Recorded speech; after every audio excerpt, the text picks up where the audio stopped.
안녕하세요. 저기 13학번 이윤주이고요. 저번 학기에 편입을 한 편입생입니다. 제가 오늘 발표할 주제는 특정 학습장애 Specific Learning Disorder에 대해서 발표를 드리겠습니다. 일단 저의 목차는 특정 학습장애의 파트에서 특정 학습장애 진단 기준, 그리고 그런데 진단 기준이 있는데도 뭔가 학습장애가 애매한 부분이 있어요. 그래서 그 현실에서의 그 학습장애라는 용어가 현실에서 미치는 그런 영향? 이런 거에 대해서 다 말씀을 드리고요. 학습장애의 원인, 그리고 학습장애 치료는 어떤 영역에서 이루어지는가, 그리고 읽기장애, 쓰기장애, 수학장애로 나눠지는 각각의 학습장애는 어떤 중재기술이 들어갈 수 있는가에 대해서 말씀을 드리고, 그 모든 요소들이 마지막으로 어떻게 하나의 그 학습장애 학생을 위한 지원이 될 수 있는가에 대해 말씀을 드리겠습니다. 그리고 두 번째 파트로 저의 학습 과정과 학습 전력과 소감에 대해서 말씀을 드리도록 하겠습니다. 이거는 지금 본문은 아니고요. 학습장애라는 제목입니다. 제목인데 제가 이거를 따로 쭉 적어놓은 이유는 그래도 쉽게 어떻게 하면 학습장애에 대해 이해할 수 있을까에 대해서 말씀을 드리고 싶었어요. 여러분 안 오르는 게 딱 두 개 있죠. 월급하고 애성적. 네, 월급하고 애성적이 안 오르는데 애들이 공부를 마음에 쏙 들게 잘하는 애들은 잘 없어요. 여기 앉으신 교수님들은 잘 하셨겠지만 많이 없죠. 그래서 공부를 못하는 공부가 이제 마음에 안 들어요. 근데 우리 애가 롤이랑 서든은 무지 잘하면서 롤하고 서든에 빠져서 막 게임 캐릭터를 막 돈 주고 사고 계산도 잘하고 DC도 하고 막 이렇게 게임을 엄청 잘하면서 채팅도 미친 듯이 잘 친다. LD일 확률은 낮습니다. 그냥 안 하는 거예요. 그리고 공부를 아주 못하는데 전문 용어로 쎄하다가 있죠. 가르쳐도 안 될 경우가 있어요. 그러니까 그냥 얘가 좀 덜렁거려서 수학에서 실수가 많네 이런 아이들은 LD가 아닙니다. 자, 그래서 이게 얘가 공부가 가르쳐도 안 되는 거예요. 그래서 첫 번째 질문은 얘가 왜 공부가 안 되지? 라는 질문에서 시작을 해야 되죠. 그래서 위스크를 돌렸더니 얘가 머리가 나쁘구나. IQ가 ESD 이하구나. 마이너스로 70 이하구나. 얘는 지적장애네. 이럴 수도 있고 70에서 85 사이에 경계성급 지능이구나. 소위 말하는 그렇게 나올 수도 있어요. 그럼 이제 얘는 지적장애가 되는 거예요. 근데 머리가 안 좋은 건 아니에요. 위스크를 돌렸는데 멀쩡해요. 정상범주 지능인 거예요. 그래서 얘는 뭐야? 라고 하는데 여러 가지 이유가 있을 수 있어요. 환경이 안 도와줘요. 다른 문제가 장애가 있어요. 제가 사실은 통계가 바보거든요. 그냥 바본데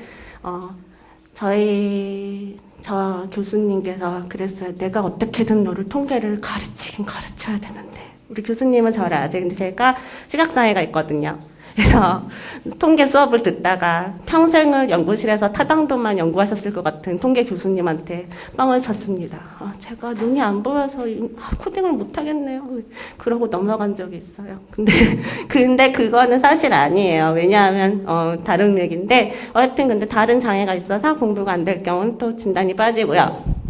만약 애가 너무 우울하고 그러면 인지기능이 저하되잖아요. 그래도 그거를 학습장애로 보진 않아요. 그리고 만약에 기질적으로 애가 너무 주의가 산만한 거예요. ADHD인 거나 ADD이거나 그러니까 집중력이 모자르거나 그럴 경우에는 얘도 이제 학습장애 저거 문제만 있을 경우는 학습장애로 보지 않습니다. 그래서 제가 사실은 중학교 음악 교사인데요.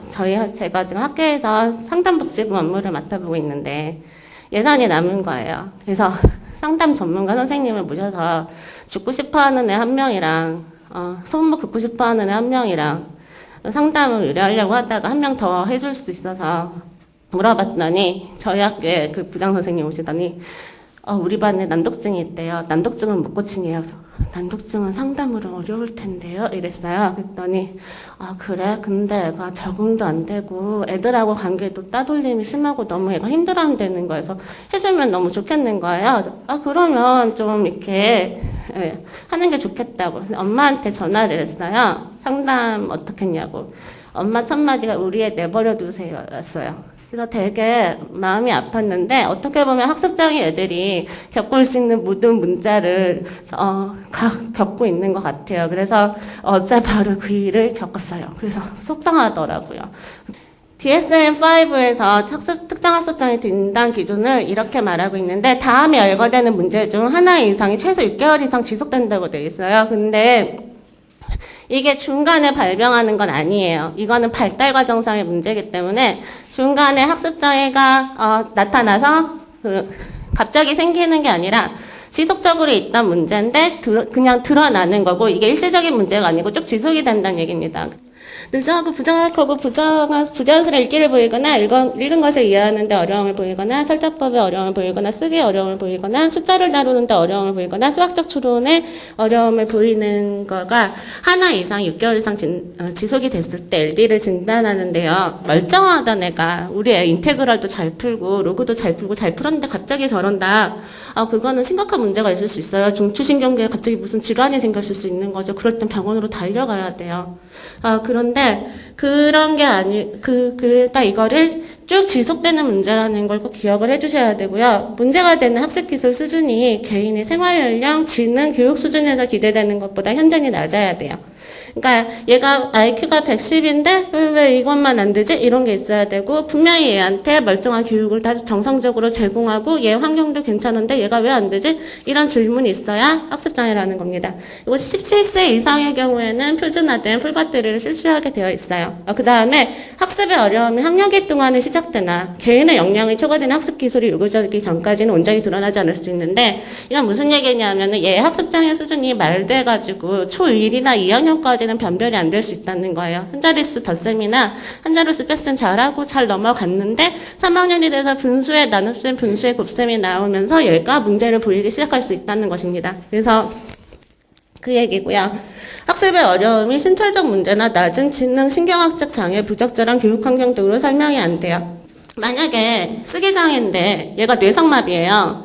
뇌성마비여가지고 신경학적 손상이 있어서 막 쓰지를 못하는 거예요. 그러면 얘는 학습장애라고 할 수가 없죠. 얘는 뇌성마비가 1차적인 장애인 거예요. 얘가 못 들어요. 못 들어가지고 잘 못 읽어요. 청각장애인데 얘를 학습장애로 진단할 수 없다는 얘기예요.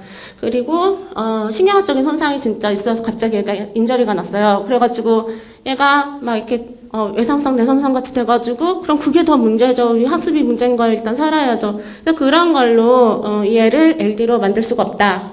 그리고 ABCD의 준과는 모두 발달력, 의학적 병력, 가족력, 교육력, 성적표, 심리검사 결과 등을 임상적으로 종합해서 진단하는 설명이 돼야 된다. 하나의 진단구구나 하나의 검사만으로 얘를 LD로 판단할 수가 없고 얘를 둘러싼 모든 환경적인 요소와 종합적인 것을 다 고려해서 그 다음 LD 진단이 나와야 된다는 얘기입니다. 넘어가겠습니다.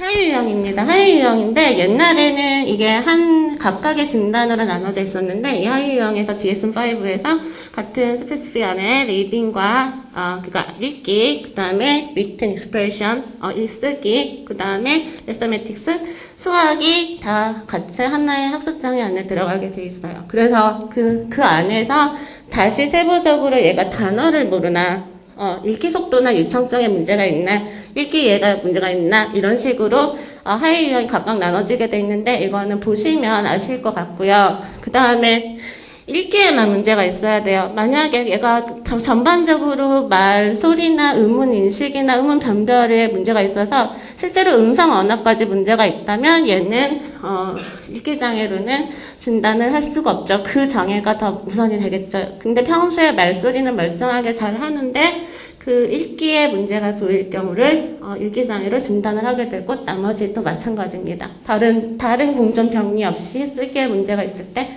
다른 공존병리 없이 수학에 문제가 있을 때, 이럴 때 진단을 합니다. 지나갈게요.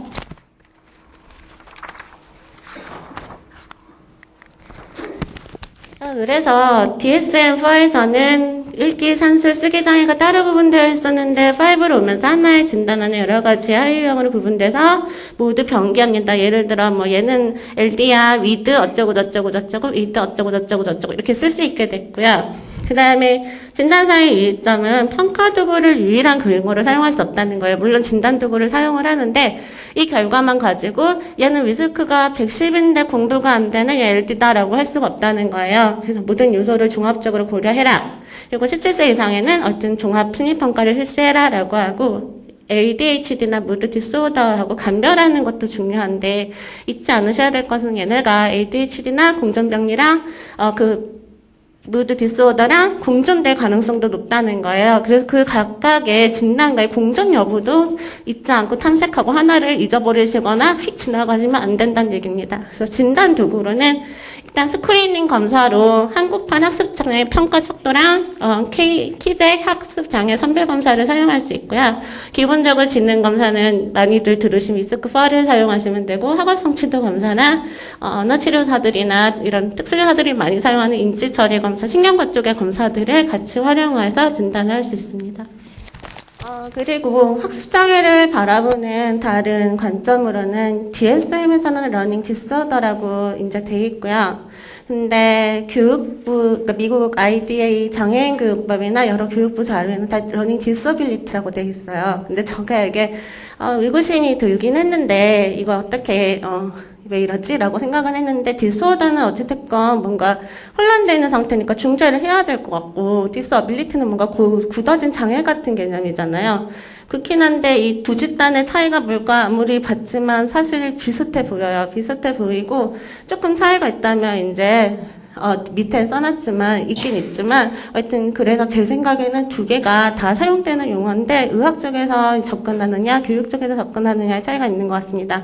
학습장애 역학은요 4~5%로 추정되고요. 우리나라 특수교육 대상자 중에 제일 많은 게 아이디 지적장애 학생들이에요. 그리고 그 다음이 발달성 발달장애, 그러니까 자폐성 스펙트럼 장애 애들이 그 다음이고 그 다음에 학습장애가 있으니까 많긴 많은데요. 근데 실제로 유병률은 4~5%로 추정돼요. 이 얘기는 학습장애 아이들의 많은 수가 특수교육 서비스를 받지 않고 있다는 얘기예요. 왜냐하면은 지적장애가 5%씩 나올 수는 없잖아요. 그래서 경계선까지도 아니고.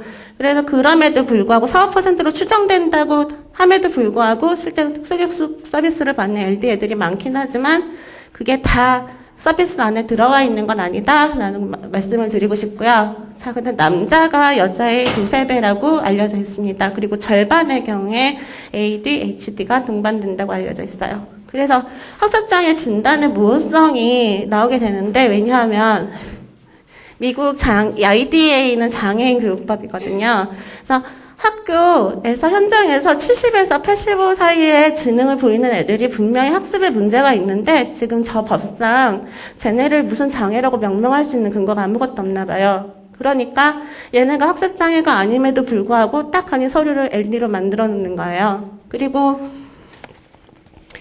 법률상요. 우리나라랑 미국 다 마찬가지인데요. 의사의 진단 없이도 얘 평가를 걸쳐서 학습장애로 특수교육에 배치를 할 수가 있어요. 이거는 왜냐하면 의료적인 진단이 아니라 그리고 복지카드가 나오는 장애 등급도 아니라 얘한테 일단 서비스를 제공하는 게 급하기 때문에 그렇게 할 수 있기 때문에 아마 디서빌리티랑 디스오더가 그런 차이도 있을 것 같고요.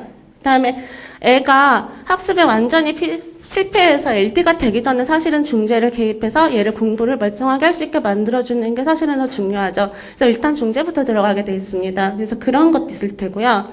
그리고 경도 정신지체 엄마들이 애가 장애가 어떻게 됐나요? 라고 했을 때 LD라고 말하는 확률이 굉장히 높아요. 왜냐하면 그게 더 좀 괜찮아 보이잖아요. 그렇긴 한데 제가 이거는 뭐 연구 결과는 아니고 주관적인 경험인데 학습장애 엄마들은 장애를 되려 부정하는 경우가 많아요. 애가 멀쩡해 보이거든요. 한두 개 빼면은. 그러니까 우리 애는 괜찮아요. 괜찮아요 하고 데려 우기는 경우가 많으세요. 그래서 그런 차이가 있고요. 그래서 여러 가지 서비스가 현장에서 어떻게 조율될 수 있는가 그리고 제가 혹시 의사들은 이걸 어떻게 보고 있나 그리고 의학 쪽에서 설명해 놓은 걸 봤는데 치료는 무엇을 하나 그때 특수교육이라고 써있고 끝이었어요. 그래서 그런 건 더 이상 물론 약물 치료가 들어갈 게 없긴 하니까 그렇지만 어떤 그런 상황이구나라는 생각을 했습니다. 그리고 이렇게 진단 기준에 대한 여러 가지 논의가 있고요. 그리고 인터넷 보니까 비현학성 학습장애라는 게 언급이 돼서 도대체 저건 뭐야? 이러고 찾아봤어요. 그랬더니 보통 학습장애는 언어 쪽 문제로 인해서 학습의 결손이 일어난다라고 알려져 있는데 그게 아니라 이쪽 우뇌 쪽 공간 지각에 문제가 있어서 사회성도 떨어지고 수학도 못하는 비언어성 학습장애가 있다라는 주장이 있는데 그래서 이거 뭐야 이러고 막 뒤졌어요. 근데 지금까지는 학계 광범위한 지지를 얻고 있지는 않는 것 같아요. 근데 인터넷 돌아다니다 보면 아스퍼거랑 더불어서 자꾸 나오는 말인데 그 정도 상황이구나 하고 알고 계시면 될 것 같습니다. 학습장애 원인을 말씀드릴게요. 학습장애는 생물학적인 근원에 신경 발달 과정상의 문제예요. 그러니까 이거는 거의 선천적으로 태넥이나 이렇게 주상기나 생후 직후의 문제로 발생할 수 있는 문제고, 하여튼 원인은 생물학적인 거예요. 근데 그래서 보면 유전적인 요인도 작용하는 걸로 되어 있고요. 그리고 뭐 여러 가지 태내 환경의 손상이나 임신부의 약물, 흡연, 알코올이 문제가 될 거다라고 막 여러 가지 얘기가 있는데 정확하게 써있지는 않은 것 같아요. 그래서 특정 뇌 영역과 뇌 영역 간의 연결망의 발달적 결함에 의해서 발생하는 질환이고요. 그래서 이렇게 치료나 그러니까 언어치료사나 특수교사가 중재를 하면은 그 비활성화된 부분이 다시 활성화가 된다는 연구 결과들이 있습니다. 그래서 중재가 아주 효과가 없는 건 아니에요. 그래서 그 해당 영역 및 보상 영역이 활성화된다고 되어 있는데 일단 연구가 제일 많이 된 게 읽기장애예요. 딴 거보다. 그래서 여러분 혹시 심리학 개론 제가 편입이라 잘은 모르는데 시간에 베르니케 영역이랑 브로커 영역에 대해 배우셨죠? 아닌가? 아닌가요? 우리가 저기 보면 뇌 그림이 있는데요. 뇌가 무섭죠. 아유, 저게 뭐야. 너무 복잡하잖아요. 신경 이런 거. 무서운데, 대뇌피질은 다행히 그렇게 어렵진 않아요. 이렇게 앞에는 전두엽이고요. 뒤에가 후두엽이고요. 옆에가 측두엽이고, 여기 머리 위쪽에 두정엽이 있거든요. 저기 보시면 앞에 제일 넓은 부분이 전두엽이에요. 그리고 저쪽 두정엽, 그리고 저기 쪽이 뭐지? 노란색인가? 노란색으로 되어 있는 게 측두엽이고요. 뒤에 이게 붙어 있는 게 후두엽인데, 저 대뇌피질이 각각의 역할을 해요. 그래서 여러분, 베르니케 영역이랑 브로커 영역을 외워야겠죠. 우리가 외울 수 있는 가장 쉬운 방법, 왼손을 드세요. 자, 왼손을 드시고, 이렇게 찍으세요. 그냥 이렇게 외우세요. 그래서 앞손가락이 브로커고요. 뒷손가락이 베르니케예요. 그러면 이제 브로카 영역에 손상되면은 말을 자연스럽게 산출을 못해요. 안녕하세요. 이렇게 안녕 이렇게 되고요. 베르니케의 경우에는 횡설수설 알아들을 수 없는 말이에요. 무슨 말을 하긴 하는데 언어에 대한 이해가 떨어져서 자기가 무슨 말을 하는지 몰라요. 그래서 이건 어디서 전설로 들은 얘기인데 옛날에 베르니케 실어증 환자를 실수로 정신과 폐쇄병도에 넣은 전설이 있다고 해요. 실수로. 근데 그거 아주 옛날이니까 요새는 그럴 리 없는데요. 그런 실수를 한 적도 있다는 전설을 어디선가 들었습니다. 그런데 읽기장애의 경우에는 보세요. 전두엽, 두정엽, 후두엽, 측두엽을 외우시고 왼쪽에서 그 베르니케 영역과 그 다음에 각회를 포함한 측두 두정엽 부분에 이렇게 활성화가 책을 읽거나 이게 활성화가 안 되는 거예요. 그리고 후두 측두엽도 제대로 활성화가 안 되는 거예요. 그러고 이제 봤더니 반대쪽 있죠. 반대쪽에 측두 두정엽이 과도하게 활성화되는 걸로 나타났는데 이거는 이제 이게 여기가 활성화가 안 되다 보니까 어떻게든 이걸 처리를 해야 되잖아요. 그러니까 보상 반응으로 반대쪽에 활성화되는 그런 결과가 있다고 나와 있습니다. 근데 상대적으로 쓰기장애나 수학장애 같은 경우는 이런 연구가 많이 안 돼 있는 것 같아요. 그래서 부모가 근데 단지 우리가 알 수 있는 건 부모가 수학장애거나 쓰기장애일 경우에는 발병 확률이 높아진대요. 그러니까 원래 발병 확률의 10배로 높아지고요. 모든 학습 장애에서 쌍둥이 상관이 높게 나타난대요. 그 얘기는 유전자가 확실히 작용한다는 얘기라서 쌍둥이도 일란성이 더 그렇고 이란성이 그다음 형제자매 그다음 이런 식으로 발병 확률이 낮아지니까 이건 확실히 유전적인 요소다, 생략적인 요소다라고 알고는 있는데 아직까지 그게 명확하게 밝혀지진 않았어요. 그러니까 이게 분명히 신경학적인 그러니까 발달상의 문제인데 그 신경학적인 그 검사 결과를 가지고 LD를 진단할 수가 없는 상황이에요. 어머나. 그래서 학습장애 원인에 대한 모델은 신경생물학적 요인과 환경적 요인은 사실 직접적인 원인은 아닌데 신경생물학적 요인에 간접적인 영향을 미치고요. 그리고 이게 쭉쭉 가서 저게 학습장애 영향에 미친다라고 어떤 분이 제시하셨는데 보시면 될 것 같습니다. 지나갈게요. 그래서 치료는 특수교육적 중재가 기본이 되고요. 만약에 ADHD가 동반돼 있다면 흔히 쓰는 저 어려운 이름의 리탈린을 처방받을 테니까 그걸 먹게 되고요. 상담 및 심리치료가 필요해요. 아까 저희 학교에 말씀드렸듯이 애가 이렇게 적응이 어려운 경우가 많아요. 왜냐면 애들이 차라리 장애가 확 티가 나면요. 어떻게 보면 수용을 하거든요. 다른 애들이. 근데 얘는 멀쩡해 보이니까 애들이 쟤 왜 저래? 쟤 왜 저래? 쟤 왜 저래? 이런 식으로 좀 되는 경우가 많아요. 그래서 이 부분에서 여기 상담심리 전공하시는 선생님들이 하실 일이 많을 것 같아요. 그리고 이렇게 연구 결과를 보면 학습장애 애들이 자살률이 높대요. LA의 자살 예방센터에 보니까 청소년들이 이렇게 자살을 했는데 2분의 1이 LD로 중재를 받은 기록이 있다는 연구 결과가 있습니다. 그래서 이런 부분에서 여러분들이 좀 하실 일이 많을 것 같아요. 그리고 사회성 증진 프로그램 저거는 이제 기능적인 거라서 사실 심리 치료라기보다는 학교에서 할 수 있는 그런 증진할 수 있는 프로그램이에요. 그래서 매뉴얼에 돼가지고 구조적으로 딱딱딱딱딱 이런 상황에서 이렇게 하고 이런 상황에서 이렇게 하고 이렇게 과제 분석을 통해서 과제 분석은 이렇게 행동주의에서 이렇게 과제를 막 쪼개는 거예요. 쪼개가지고 이렇게 중재 전략을 짜가지고 탁탁탁탁탁 넣는 건데 그거를 통해서 하는 게 있고요. 이제 상해 맥락 중뇌제도 비슷한 거예요. 근데 여기서 중요한 게 LD 학생의 자아 개념을 증진시키는데 가장 이제 효과적인 거는 초등학생의 경우 학업적인 중대, 중고등학생의 경우엔 상담으로 나타나 있어요. 그래서 그게 우리의 포인트인 것 같아요. 그래서 이거는 사실 선생님들은 별로 쓰실 일이 없을 것 같은데 읽기장애, 쓰기장애, 수학장애 이런 식으로 중재하는구나 라는 거를 이제 그래도 한번 보시라고 집에 가서 읽어보시라고 사실 적었습니다. 그리고 제일 기본적인 거는 학습에 있어서 구조화를 시켜주고요. 그 다음에 역시나 또 과제 분석을 시켜주고 그 다음에 자기 메타인지 있죠. 초인지. 내가 뭘 알고 있는지 알고 있다. 내가 뭘 모르는지 알고 있다. 이거를 가르쳐주는 게 중요해요. 보통 3가지 원칙이니까 그렇게 보시면 될 것 같습니다.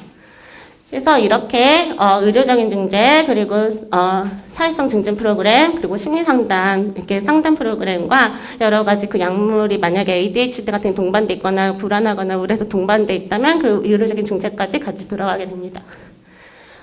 힘드네요. 그래서 저도 똑같이 시간이 너무 없었어요. 그래서 정말 밤을 샜어요. 밤을 샜는데 발표는 되게 못하고 있네요. 참고문헌은 이렇게 봤습니다. 그리고 제가 말씀드리고 싶은 거는 공부하기 전 LD에 대해 아는 걸 다 적어보려고 했는데 아는 게 없더라고요. 아는 게 없구나. 근데 저는 교과서를 하나 구해야 된다고 생각을 해요. 왜냐하면은 교수님들이 그 과목에 대한 교과서를 집필하실 때는 자기의 명예를 걸고, 왜냐면 자기 전공에 대한 교과서 쓰시잖아요. 명예를 걸고 집필을 하세요, 보통. 그래서 사실은 무조건 아티클부터 읽으면요, 잘못하면, 경남 사천시 삼천포로 가게 됩니다. 그래서 저는 교과서 있어야 된다고 생각을 하고요. 교과서를 여튼 저도 이거를 지금 공부를 했으니까, 선정의 팁은 네이버 책 팔린 순서를 참고하세요. 생각보다 굉장히 유용한 팁이에요. 그 책은 망할 확률이 거의 없어요. 그리고 저자 및 역자의 명성과 경력도 중요하고 매끌매끌한 번역 같은 것도 중요하지만 특히 제자들을 달달 볶을 것 같은 교수님의 책을 사세요. 실패하지 않아요. 이렇게 경험이나 소문을 참고하셔도 되고요. 일단 선입견이나 관상도 생각보다 굉장히 합니다. 제자들을 달달 볶았으면 볶았을수록 그 책은 우수하게 나왔어요. 그래서 그렇게 하시면 되고요. 교과서를 보완할 참고 도서 및 논문집도 능력과 구비하세요. 전 시간이 없어서 다 못 찾으러 갔어요. 아까 보셨는지 모르겠지만 한양대 도서관이 그렇게 빨리 닫는지 몰랐어요. 그리고 큰 줄거리를 핵심 내용을 만든 다음에 이건 뭐 마인드맵 같은 거 많이 하시잖아요. 굵은 자리에서 저는 쓸데없는 것까지 다 적었다가 그걸 지우거든요. 그래서 뜬구름에 다 해당하는 세부 내용까지 적었다가 다시 지우는 과정이 필요하고요. 흥미가 생긴 영역은 최근 연구문을 찾아보세요. 10년 이내 걸로요. 왜냐하면 되게 급변하기 때문에 그 전에 논문은 굉장히 유명하고 이건 굉장한 논문이다 이런 거 빼고는 안 읽으셔도 될 것 같아요. 그래서 교과서들에 언급된 논문에서 시작하시는 것도 좋아요. 왜냐하면요, 저보다 그거 연구하신 교수님들이 연구 더 많이 하셨고요, 더 많이 읽으셨거든요. 거기서 참고하신 논문은 괜찮다는 얘기예요. 그래서 그렇게 시작하셔도 됩니다.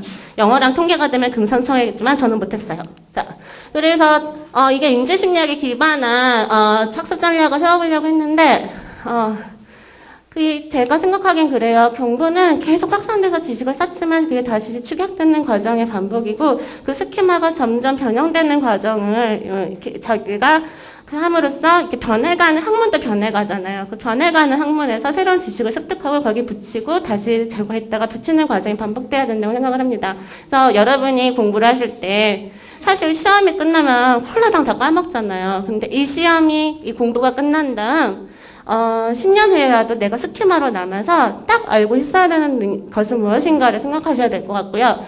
아까 저희 학교 선생님이 저한테 물어보셨을 때, 저기, 읽기장애는 치료가 상담으로는 안 되는데, 이거는 그래도 알고 있어야 되잖아요. 그러니까, 아니면 그분이, 그런 식으로 이쪽 분야에 지식이 없는 일반인이 LD에 대해 물어봤을 때 이거 학습 중재 계속 받으면 애가 멀쩡해지나요? 솔직히 아니지만 괜찮아집니다 라고 대답할 수 있는 바로 그 자리에서 즉각적으로 답해줄 수 있는 내용을 머릿속에 꽉 집어넣으셔야 된다는 거죠. 그리고 공부 과정에서요, 저는 이렇게 노트를 이게 발표가 아니더라도 만드는 게 생각보다 도움이 되게 많이 되는 것 같아요. 그래서 이해는 암기보다 중요하고 편집은 내용만큼 중요하다는 거를 말씀드리고 싶어요. 그리고 지원 제가 할 말이 없어요. 제가 사실은 황성원 교수님 상담심리학 기초를 시험을 끝내는 우울증이 3박 4일이 갔어요. 그래서 저희 숫자가 나왔어요. 꿈속에 13개 들렸거든요.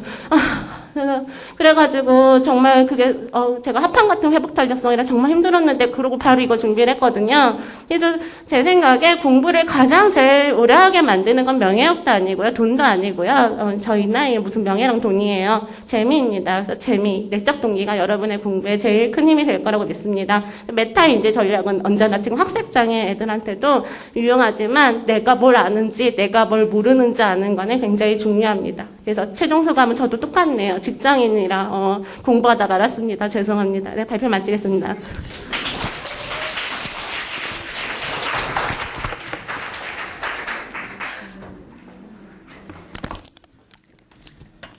네, 감사합니다. 다음으로 장은지 문지영 학우분의 발표를 들어보도록 하겠습니다.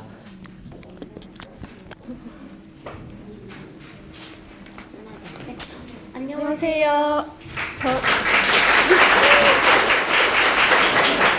저는 12학번 문지영. 저는 13학번의 장은지입니다. 네, 일단 앞전 발표들을 보고 나니까 저희가 준비한 내용이 되게 부족하다는 걸 깨달았는데요. 그래서 다소 위축이 되지만 그래도 일단은 저희가 주어진 내에서 방송은 나중에 하는 걸로 그리고 준비한 내에서 최선을 다해보도록 하겠습니다.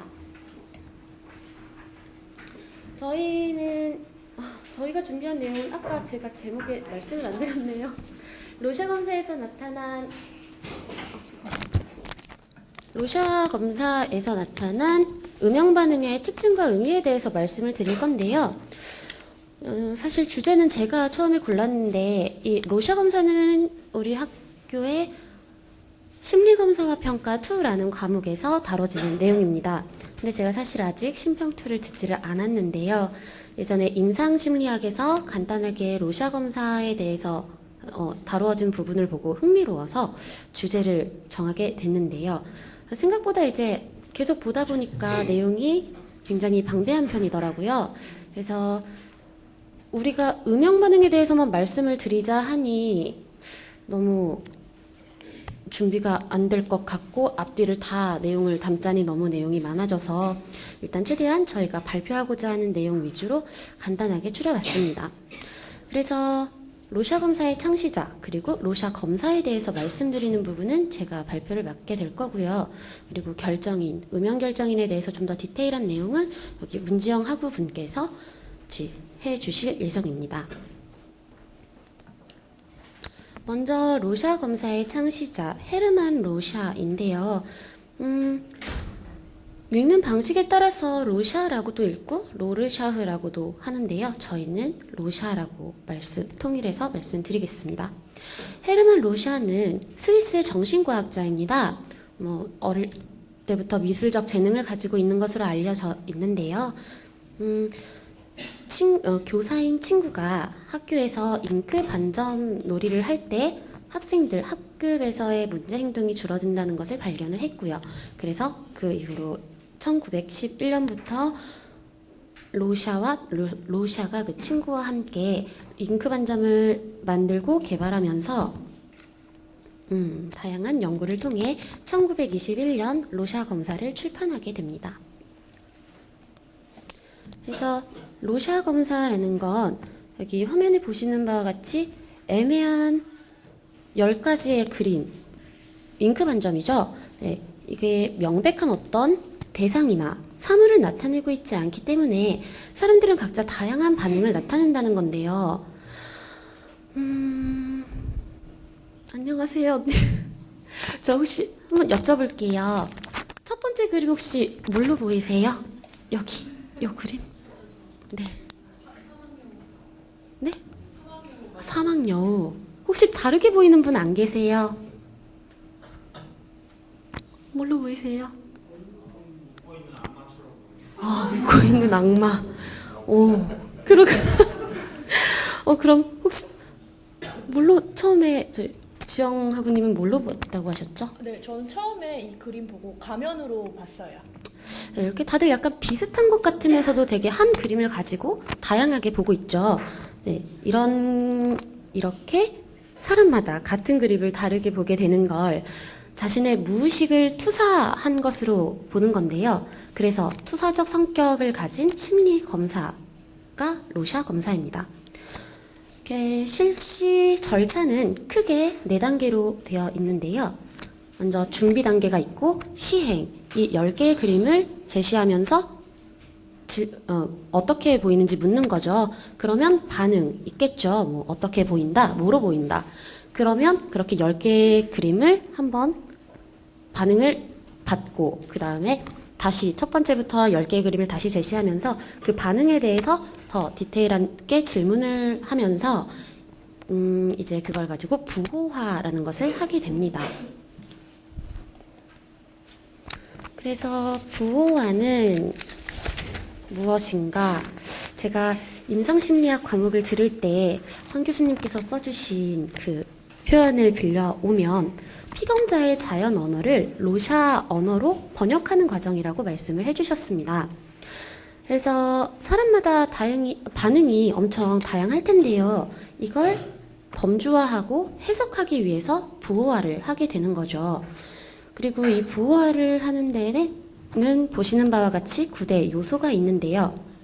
위치, 그림에 사람마다 주목하는 부분이 다르겠죠. 그래서 어디를 본 것인지, 그리고 발달질, 피검자가 반응한 반응 대상이 일정한 형태를 갖춘 것인지, 그리고 결정인은 저희가 이따 자세히 다룰 부분인데요. 반점의 어떤 특징 때문에 그렇게 보았는지, 그리고 형태질은 형태를 정확하게 보고 있는지, 쌍반응, 반사반응은 동일한 2개 대상이나 대칭적인 특징에서 반사된 것으로 보는지 그런 걸 보는 거고요. 반응 내용은 무엇을 보고 있나, 인간, 동물, 정서와 같은 무엇을 보고 있나에 대해서 네, 그거고요. 평범 반응은 대부분의 피검자 집단에서 빈도가 높은 반응을 보고 있나, 말 그대로 평범한 반응을 보이는지를 보는 거고요. 그리고 조직화 점수, 조직화해서 반응을 하는지, 특수 점수, 특이한 반응을 보이는가, 이거에 대해서 총 이렇게 9대 요소가 있습니다. 그리고 이것에 대해 각각 부호가 있고 그 부호를 가지고 부호화 작업을 한 다음 검사 해석을 할 수가 있는 거죠. 그러면 결정인에 대해서는 바통 터치하도록 하겠습니다. 네, 그 이제 본격적으로 결정인에 대해 말씀드릴 건데요. 앞에서도 말씀드렸지만 결정인이란 반점에 무엇 때문에 그렇게 보았는지, 무엇이 피검자의 반응을 그렇게 결정지었는지 하는 건데요. 화면에 있는 설명을 똑같이 읽어보자면 피검자가 반응한 반점의 특성이나 측면, 그러한 반응이 나오게 만든 반점의 특징이 무엇인가 하는 것입니다. 결정인은 또 5가지 종류로 나뉘는데요. 먼저 형태 결정인. 말 그대로 반점의 형태 특징에 근거한 반응을 말합니다. 그렇게 생겼어요. 모양이 그래요. 결정인 부호 F를 줍니다. 그리고 동작에 대한 반응일 경우 운동 결정인을 줄 수 있는데 반응 대상에 따라 인간운동 대문자 M, 동물운동 FM, 무생물운동 소문자 M으로 구분할 수 있습니다. 그리고 유채색 결정인 C, 반점의 유채색에 근거한 반응이고 무채색 결정인은 C, 색을 나타나기 위해 흰색, 회색, 검정색을 사용한 경우입니다. 그리고 자세히 보시면 유채색 결정인과 무채색 결정인의 F가 들어가 있는데요. F는 앞서 형태 결정이라고 말씀드렸죠. 색채 반응을 나타낸과 동시에 형태 반응을 동시에 나타내는 경우 무엇을 주로 보았는지에 따라 순서를 다르게 표기하게 됩니다. 그리고 이제 마지막 저희가 볼 음영 결정인인데요. 위에 4개 결정인 옆에는 부호가 있는데 음영 결정인은 부호가 없네요. 혹시 아까 제목에 있었던 알파벳 3개 기억하시는 분 계신가요? 아무도 없어요. 저희 제목에 저희 크게 넣어놨었는데. 네? T-V. 퀴즈 맞추셨으니까 제가 선물 하나 드릴게요. 잠시만요. 제 마음 하트 드리겠습니다. 네. 그래서 보시면 음영 결정인도 유채색, 무채색 결정인과 마찬가지로 형태 반응을 함께 보이는 경우 가로와 같이 부호화될 수 있다는 점 참고해 주시고요. 다음은 음영 결정인에 대해 좀 더 자세히 말씀드리도록 하겠습니다. 음영 결정인은 아까 말씀하신 것처럼 3가지로 또 나뉘는데요. 진짜 결정이 정말 쉽지 않죠. 한번 천천히 같이 보시겠습니다. 아까 보신 T, V, Y, 재질과 차원, 확산으로 나뉘는데요. 먼저 음영 재질부터 보시겠습니다. 재질 촉감 반응이에요. 부드러움, 푹신푹신함, 단단한 거침과 같은 반응인데요. 주로 만지고 싶거나 보고 싶음, 그리움과 상실감에 대한 해석 가설을 세울 수 있습니다. 그리고 차원은 깊어 보인다거나 거리감 같은 반응을 나타내는 건데요. 울퉁불퉁하다거나 어디가 솟아나와 보인다거나 깊어 보인다거나 또 겹쳐져 보인다는 반응이에요. 주로 자기 비난이나 후회, 죄책감 같은 해석 가설을 세울 수 있으며 우울하거나 자살 가능성이 있는 분의 경우 음영 차원을 보는 경우가 있다고 배운 적이 있습니다. 그리고 마지막 확산 음영인데요. 어둡다거나 밝다거나 얼룩덜룩하다라는 반응을 보이는 경우이고 불안이나 심리적 마비감에 대한 해석 가설을 세울 수 있습니다. 그럼 하나하나 좀 더 자세히 말씀드리도록 할 건데요. 첫째, 음영 재질 아까 T였죠. T는 어떠한 형태 개입도 없이 순수하게 재질에 대한 반응만 나타내는 경우 순수 재질 반응이라고 합니다. 형태 반응을 같이 보이는 경우에는 어떤 것을 주로 하고 어떤 것을 2차적 결정을 사용했느냐에 따라 TF 재질 형태 반응, FT 형태 재질 반응으로 표기하게 됩니다. 저희 교재에서 찾아온 예를 한번 같이 보도록 하겠습니다. 첫 번째 반응, 마른 잎사귀라고 반응을 했는데요. 일단 형태가 들어갔죠. 잎사귀라는 형태가 들어갔고 잎사귀에 대한 재질에 대해 말하고 있습니다. 이 경우 잎사귀라는 형태 특징을 근거로 주름지고 거칠어요 라는 촉감을 2차적 결정인으로 사용했기 때문에 결정인을 FT로 표기할 수 있습니다. 그렇다면 반응 2, 기름 자국이 있는 오래된 찢어진 누더기. 이건 무엇일까요? 네, 일단 누더기라는 형태가 나오기는 했습니다만 재질 촉감에 대해 초점을 두고 있기 때문에 TF라고 표기를 하게 되는 것입니다. 네, 그럼 다음 차원을 보시면 아까와 같이 3가지로 나뉘는데요. V, 순수 차원 반응, VF, 차원 형태 반응, FV, 형태 차원 반응입니다. 아까 재질에 대해 설명드린 것과 비슷한 내용이니 바로 예시로 넘어가도록 하겠습니다. 아까와 같은 그림인데요. 이번에는 커튼 뒤에 있는 여자라고 반응을 했습니다. 여기 D3이라고 되어 있는 부분이 있잖아요. 이 부분은 아까 부호의 9대 요소 중 위치를 나타내는 부분이거든요.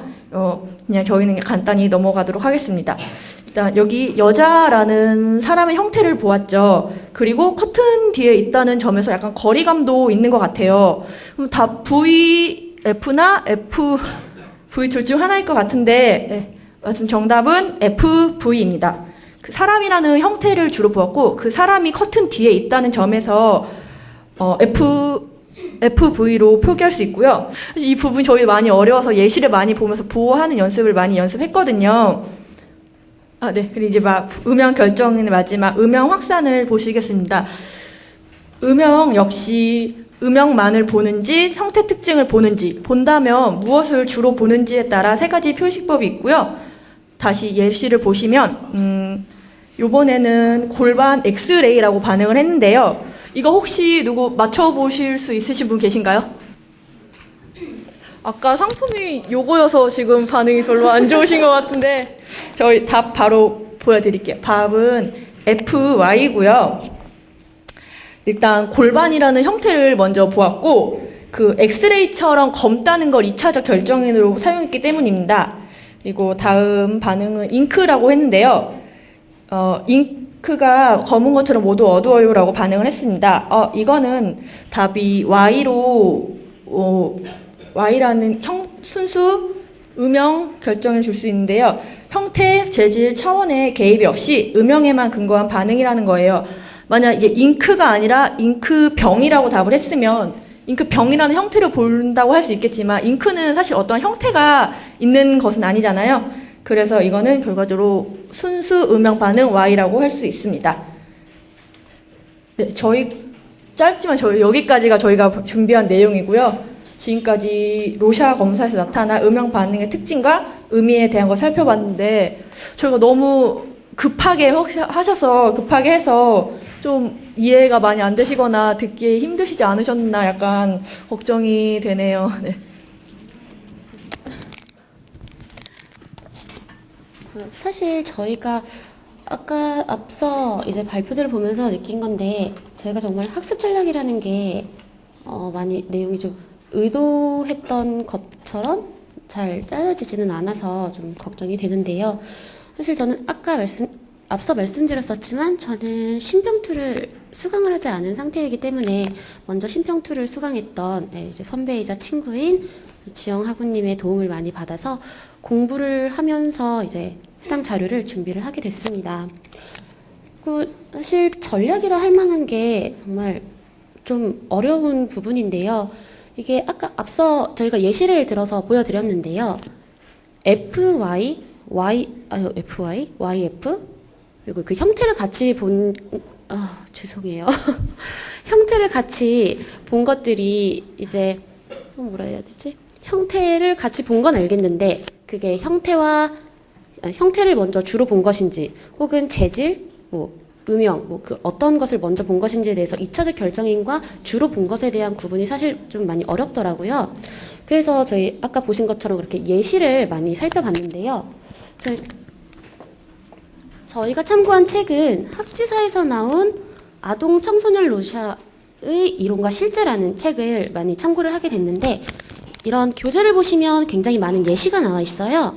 그래서 주교재나 다른 여러 가지 교재에 있는 다양한 반응의 예를 보시는 게 해당 공부에 많이 도움이 될 거라고 생각이 됩니다. 그리고 어이없으시겠지만 저희는 정말 보고 또 보고 또 보고 또 보는 게 정말 답이라고 생각을 하고요. 네, 저희가 이제 발표를 준비하면서 느낀 건 사실 저는 신평2를 들었고 준비하면서 지난 공부가 많이 부족했음을 많이 느꼈습니다. 신평2를 들으셨던 학우님들 계시면 아시겠지만 이렇게 간단하지가 않아요. 구조적 요약부, 특수지표, 핵심 영역 등 정말 로샤 검사를 해석하기 위한 많은 부분이 있는데 저희가 준비를 하면서 많은 부분 빠뜨린 거 사실이고 검사를 시행하고 결과를 얻는 과정이 정말 복잡한 과정이 있는데 다 생략한 것에 대해서 정말 아쉬움이 많이 남고요. 저희가 교수님들 일방적인 강의를 듣는 것도 정말 공부가 되지만 이렇게 제가 이 친구를 알려주고 또 여러분 앞에 서기까지 준비하면서 좀 더 자체적으로 공부를 할 수 있었던 그 자체가 좀 더 의미 있는 시간이었던 것 같습니다. 네. 역시 교수님들 강의가 정말 좋다는 것과 제가 많이 부족하다는 것을 많이 느꼈습니다.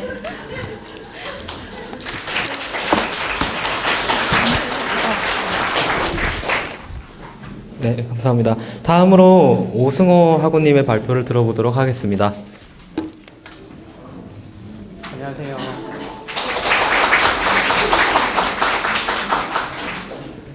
길거리 분노 분노 폭발을 발표하는 12학번 오승호입니다.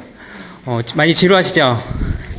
저는 좀 재미있게 준비를 해봤습니다. 그 주제가 길거리 분노 폭발인 만큼 조금은 튀는 주제가 아니었을까 싶은데요.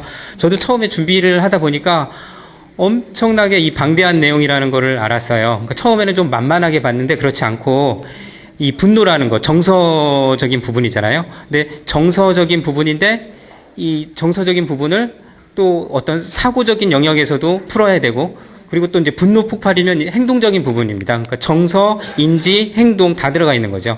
그러다 보니까 우리 학과목에서 배우는 그 상담심리학과 4년 내내 배울 수 있는 많은 과목들이 이 안에서 설명이 돼요. 그리고 설명이 되면서 저는 이제 4년 동안 배울 수 있는 내용을 여기에다가 집약을 해야 되는 건가 할 정도로, 그러니까 너무 제가 크게 봤는지는 모르겠어요. 그래서 제 발표를 잘 들으시면 4년 동안 배우실 그 상담 심리학 과목을 다 소화할 수가 있다. 예, 엑기스만 여기에 모아놨으니까요. 한번 그 흥미있게 들어봐 주셨으면 좋겠습니다. 제가 준비한 거는 이제 길거리 분노 폭발인데, 저는 크게 세 부류로 나눴습니다. 일단 특징과 원인. 이건 좀 비슷한 내용이죠. 그러니까 원인을 하다 보면 특징이 나타나고, 특징을 생각하다 보면 원인이 나타나고요. 그리고 이제 어떻게 치료할 것인가. 치료법이죠. 그러니까 특징과 원인, 그리고 치료법, 그리고 이제 우리 여기 발표하는 형식에 어떤 게 있냐면 학습 전략이 있습니다. 학습 전략과 자체 평가. 저는 그거를 또 한 묶음, 세 번째 묶음으로 해가지고 크게 세 부류로 나눴습니다. 그리고 제가 좀 역점을 두는 거는 치료법에 대해서 조금 중점적으로 준비를 했고요. 그리고 이제 저 나름대로의 학습 평가가 있으니까 그것도 한번 재미있게 봐주셨으면 좋겠습니다. 길거리 분노 폭발 하면 로드 레이지라고 있는데요. 로드 레이지가 뭐냐면 이제 미국에서 나온 말인데요. 도로에서 발생하는 이제 운전자의 어떤 난폭 행동이 있지 않습니까? 그렇게 표현을 하더라고요. 이제 미국에서는 큰 사회적인 문제라고 하는데, 그러니까 제가 봤을 때 이 길거리 분노 폭발에 포함이 되지 않을까. 꼭 길거리에서 분노 폭발을 하기보다는 뭐 어떤 식당, 공연장, 어떤 공공의 장소에서 발생되는 거를 길거리 분노 폭발이라고 이해하시면 좋을 것 같습니다. 그래서 지금 시간이 조금 저도 이제 많이 부족하다는 생각을 많이 했어요. 그래서 특징과 원인은 조금 생략하면서 진행을 할게요. 그래도 이해하시는 데는 무리가 없을 겁니다.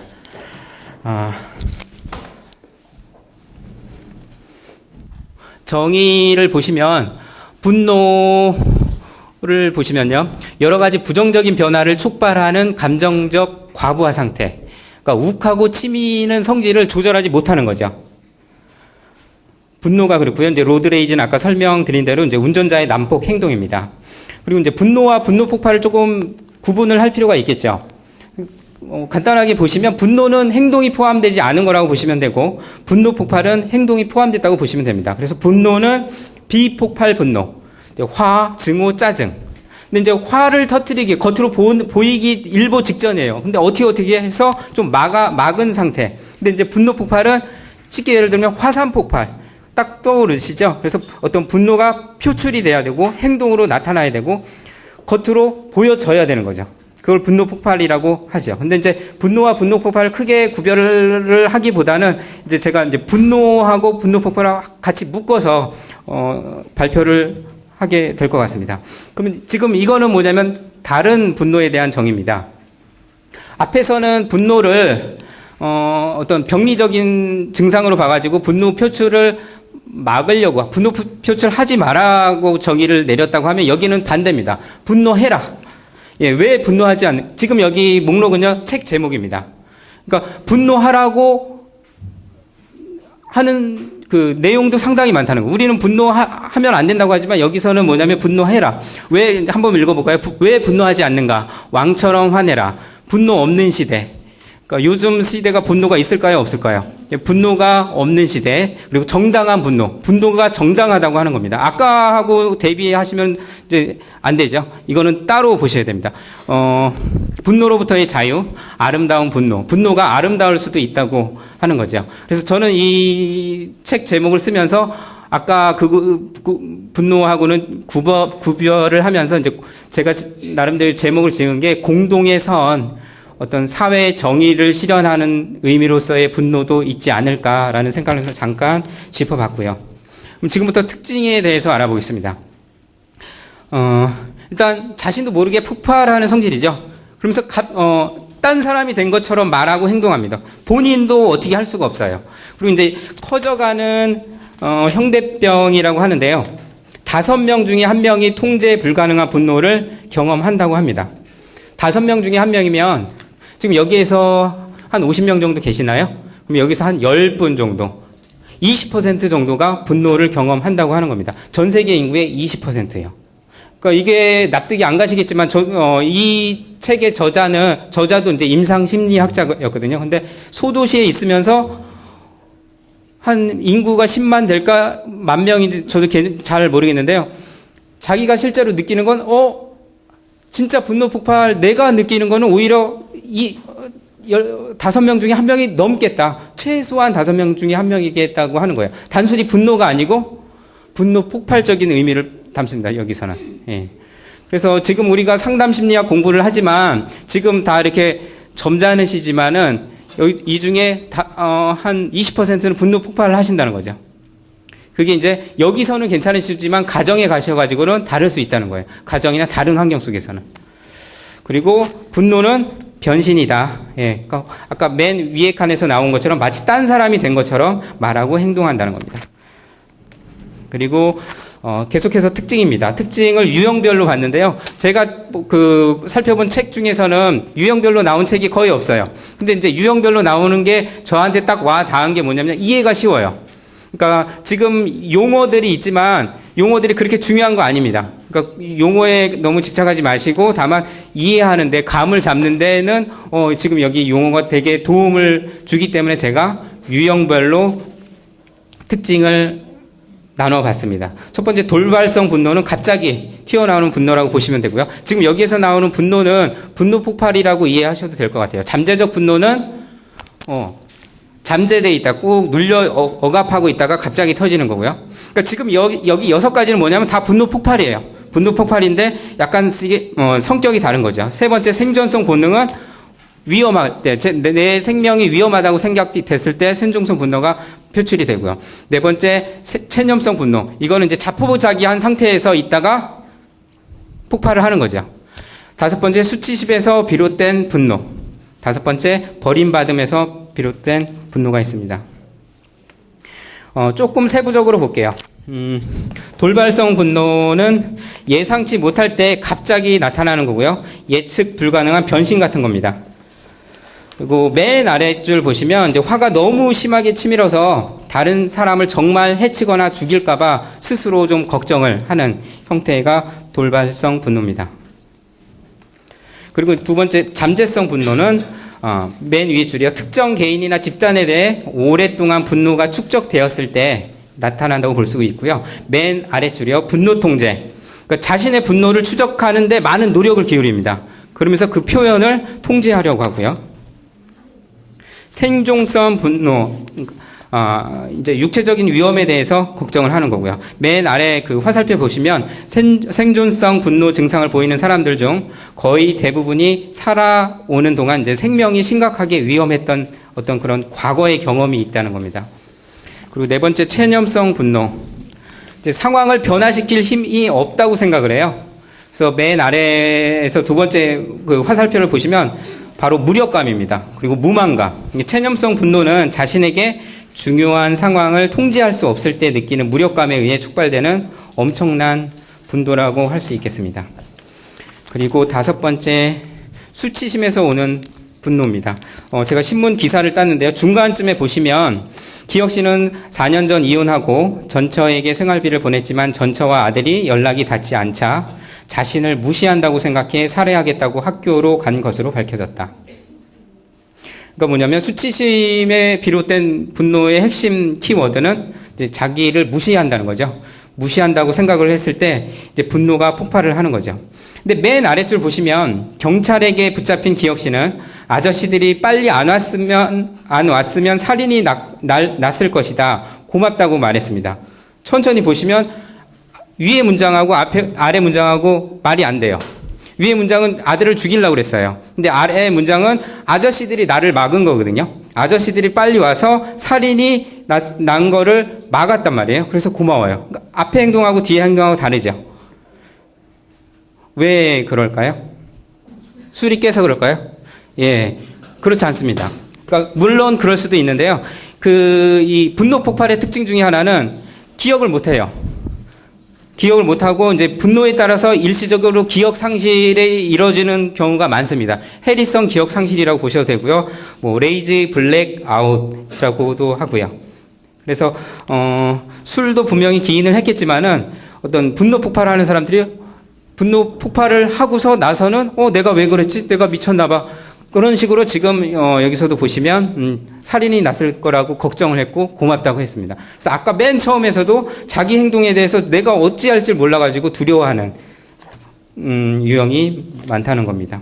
그래서 한 칸 더 넘기시면 이제 계속해서 수치심에서 비롯된 분노입니다. 두 번째 줄 보시면 수치스러워하는 것보다 화를 내는 게 편하기 때문에 이제 수치심을 분노로 바꾸는 거죠. 그리고 수치심에서 비롯된 분노는 위험할 수 있으며 수많은 살인 사건이 이를 통해 일어납니다. 예, 수치심이요. 그리고 비판에 약합니다. 지금 제가 읽어드린 거 보시면 어떤 성격 장애가 생각나시나요? 예?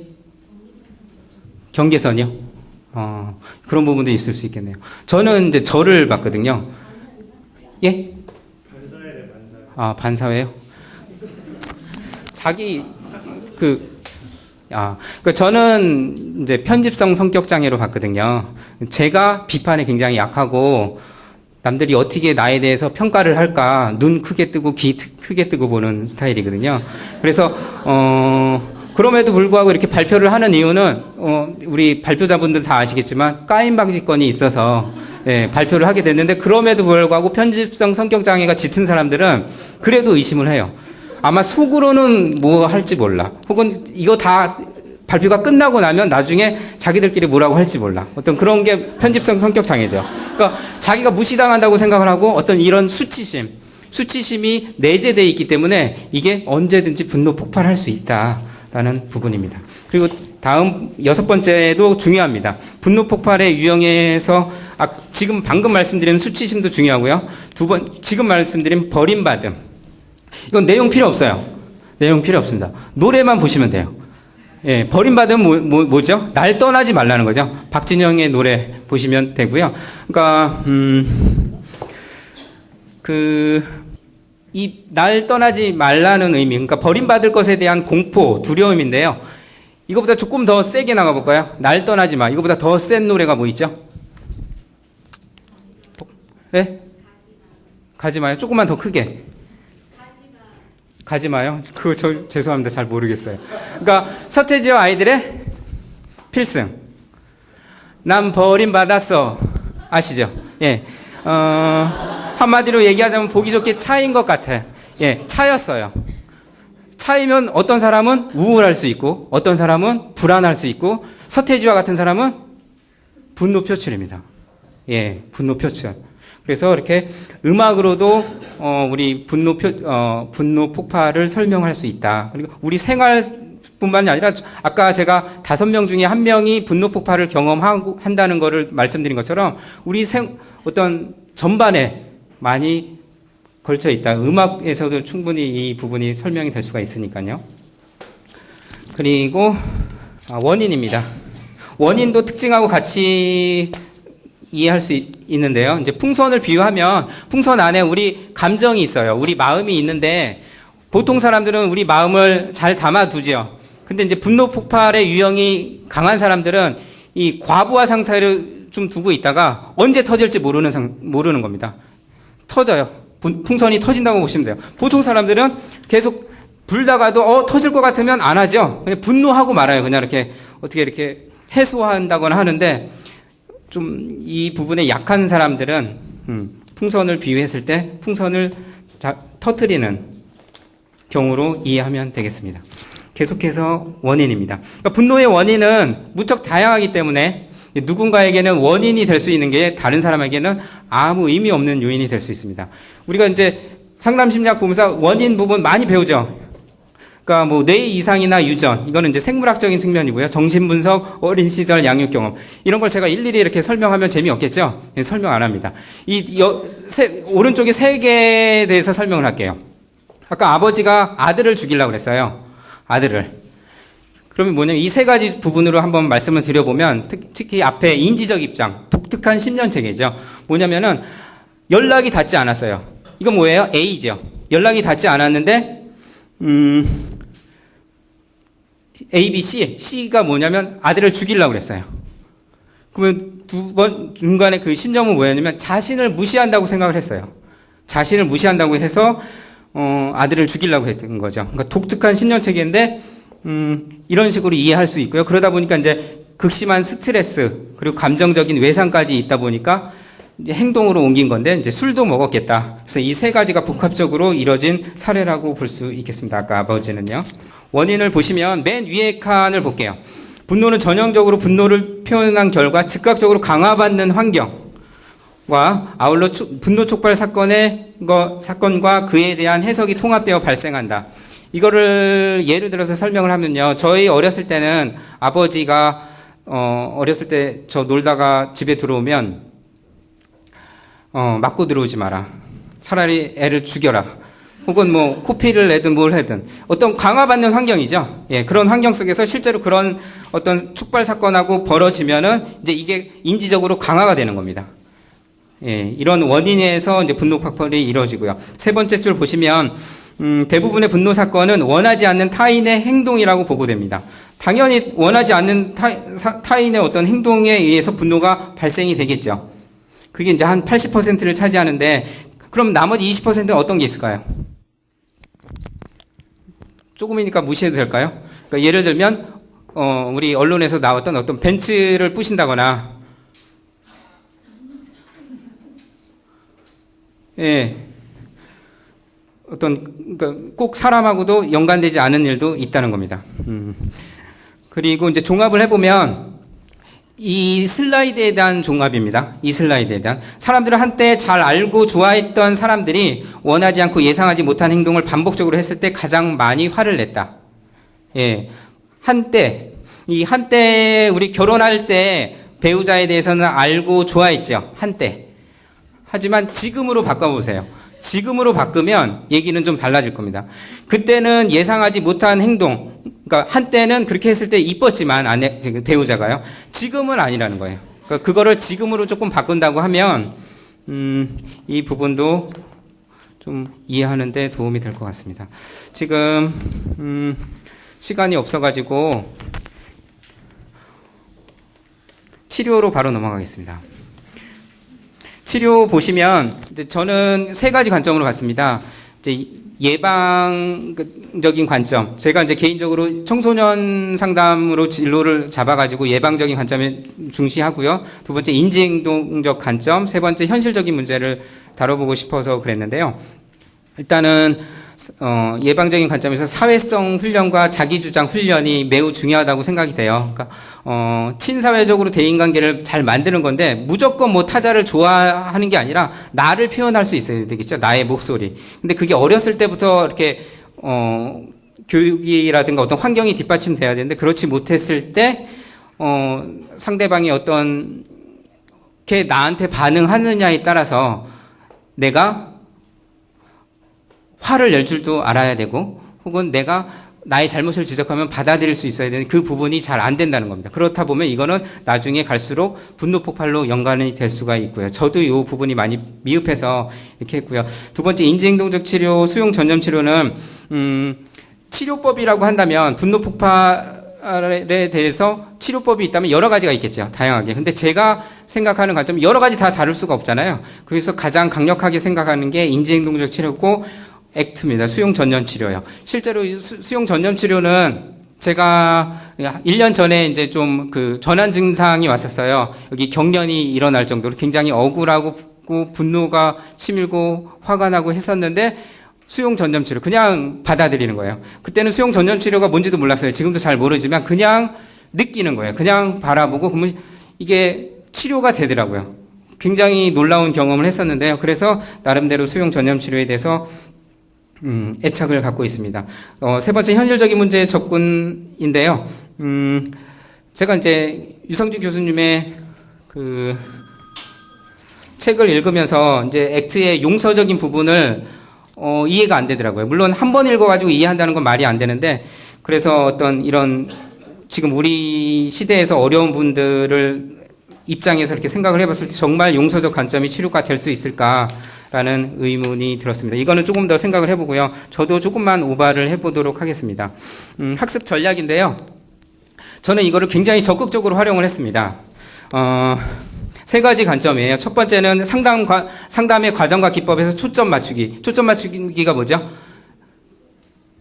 내담자에게 초점 맞추기. 내담자의 내면에 초점 맞추기. 이거를 기준으로 해서 주제 발표를 했고요. 두 번째 쿠키커터 실험이라고 인지심리학 배우신 분들은 잘 아실 거예요. 그리고 세 번째 타자에 대한 자아. 이거는 대상화된 자아. 사회심리학인데 이 세 가지를 굉장히 능동적으로 활용을 했는데요. 이걸 자세하게 설명하기에는 조금 시간이 모자라서 한 가지만 말씀드리면, 초점 맞추기는 뭐냐면, 제가 발표를 하면서 굉장히 힘들었던 건 뭐냐면요. 정신분석이라든가 아니면 인지행동치료 아니면 분노의 갑옷을 벗어라, 여러 가지 영향을 굉장히 많이 받았어요. 하지만 이거를 다 밀어내고 오로지 분노 폭발의 특징, 원인, 치료법에만 계속 초점을 맞춰가면서 흔들리지 않고 간다는 게 그렇게 만만하지가 않았어요. 근데 인위적으로 계속 이 주제에 초점만 맞춰가지고 했기 때문에 그나마 이런 성과를 이뤄낼 수 있었습니다. 한 장 또 넘길게요. 설명을 하려면 많이 길어서 자체평가도 넘어가겠습니다. 그래서 지금 이거는 프로이트와의 만남인데요. 이건 괜히 제가 거창하게 뜬금없이 하는 건 아니고요. 아까 그 세 가지 초점 맞추기, 쿠키커터 실험, 타자화된 자아를 를 적용하면서 공부를 하다 보니까 결국은 무의식을 만나게 됐어요. 결국은 무의식이었어요. 무의식에 대한 영향을 받는 거를 느낄 수가 있었고요. 그 무의식을 의식화하는 기제가 뭐냐면, 의식화하는 작업이 뭐였냐면, 아까 쿠키커터 실험, 초점 맞추기, 그리고 사회화단 자아. 이게 이해가 조금 부족하실 수 있을 거예요. 제가 준비를 많이 했는데 지금 시간이 없어서 빨리 나가는데요. 그래서 이제 한마디로 말씀드리면, 무의식은 부지불식 중에 황성훈 교수님 말씀하시듯이 우리가 내담자를 대할 때 이게 효과가 있다라고 했을 때 그냥 무의식적으로 아는 것과 정확히 짚어서 아는 거하고 다르잖아요. 그러니까 그 전에는 뭐였냐면 무의식적인 부분으로 공부를 했던 거예요. 예를 들면 내가 어떤 주제를 발표할 때 내가 만약에 이렇다면, 내가 서해오라 사건의 어떤 유가족이었다면, 그리고 자기를 적용을 하잖아요. 누구나 하는 거란 말이에요. 그리고 또 초점 맞추기. 어떤 주제에 계속 초점을 맞춰가지고 문제 해결을 한단 말이에요. 그거는 어떻게 보면 한편으로는 그냥 무의식 중에, 부지불식 중에 그런 방법으로 공부를 하고 있었단 말이에요. 하지만 제가 어떤 학과목에서 제대로 배운 상담, 초점 맞추기, 그리고 쿠키커터 실험, 사회화단 자아를 적극적으로, 능동적으로 적용을 했을 때, 굉장히 의식화된 작업을 한다고 생각했어요. 그러니까 그 전하고 그 이후하고 뭐 큰 차이가 있겠냐 하지만 저 스스로는 이제 나름 이거는 유도하지 않았지만 얻은 거거든요. 그래서 대단히 의미 있게 보고요. 마지막입니다. 이건 제가 좋아하는 글인데요. 뭐 잠깐 보시면, 나를 아는 자는 남을 원망하지 않고 천명을 아는 자는 하늘을 원망하지 않는다. 복은 자기에게서 싹트고 화도 자기로부터 나오는 것이다. 복하고 화하고 보면 한자를 보시면 보일시가 같이 있죠. 보일시. 그러니까 자기에게 복이 오고 화가 오는 것은 내가 무엇을 보고 어떻게 보느냐에 따라서 자기한테 복으로도 오고 화로도 본다는 의미인데요. 이거에 제목을 붙인다면 어떤 제목을 붙이면 좋을까요? 우리가 학교에서 배운 겁니다. 결국은 그거 얘기하려고 이걸 썼어요. 수용 전염 치료에서 나오고요. 액트의 키워드입니다. 예? 반응 선택 능력입니다. 예, 반응 선택. 여기에 제목을 한번 이렇게 혹시 적으시면 좋을 것 같아요. 반응 선택 능력이 뭐냐면, 이제 분노 행동에 대한 책임은 나에게 있다. 근데 그 전까지 제가 원인을 계속 특징하고 얘기했을 때 뭐예요? 다 저 사람 혹은 잠재적인 것, 돌발성, 수치심 그게 그쪽에서 다 유도를 했다고 생각을 해요. 근데 그렇지 않다는 거죠. 제 오늘 주제 발표의 어떤 키워드 제목은 바로 반응 선택 능력입니다. 그래서 분노 행동에 대한 책임은 누구한테 있다? 나한테 있다. 그래서 나의 행동을 통제 선택할 수 있는 것은 바로 나다. 그래서 복은 누구한테 와요? 나한테 오고 화도 나한테 온다. 이게 뭐라고요? 반응 선택 능력이라는 겁니다. 이 단어만이라도 조금 오늘 배워 가셨으면 좋겠고요. 이것으로서 오늘 발표를 마치겠습니다. 감사합니다.